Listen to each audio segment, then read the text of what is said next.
Hi friends, అందరూ ఎలా ఉన్నారు? బాగున్నారా? ఏంటా ఈ పుస్తకం అని చూస్తున్నారా? ఇది గోదావరి బాలల కథల పుస్తకం. ఈ పుస్తక రచయితలు ఉమ్మడి తూర్పుగోదావరి బాలలు. అలాగే దీని నిర్వహణ గోదావరి బాలోత్సవం, సంకలనం బాలమందిరం. దీనికి ప్రధాన సంపాదకులు కృష్ణశ్రీ గారు అనమాట.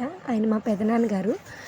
ఈయన సేకరించినటువంటి ఈ ఉమ్మడి గోదావరి తూర్పుగోదావరి బాలలందరి రచనలు ఈ పుస్తకంలో ఉంటాయి. ఇందులో ఎంతో చక్కనైనటువంటి కథలు చాలా అందంగా పిల్లలు రాశారండి. నేను వాటన్నిటినీ అందులో ఉండేటువంటి మంచి కథలన్నిటినీ సేకరించి మీ పిల్లలకి ఈ వేసవి కాలంలో సరదాగా అర్థమయ్యే విధంగా నేను చెప్పదలుచుకున్నాను. సో మీరు ఎవరైనా సరే ఫస్ట్ టైం నా ఛానల్ చూసినట్లయితే దయచేసి సబ్స్క్రైబ్ చేయండి, షేర్ చేయండి, లైక్ చేయండి. ఇలాంటి ఎన్నో మంచి మంచి కథలు ఈ ఛానల్లో చెప్పడం జరుగుతుంది.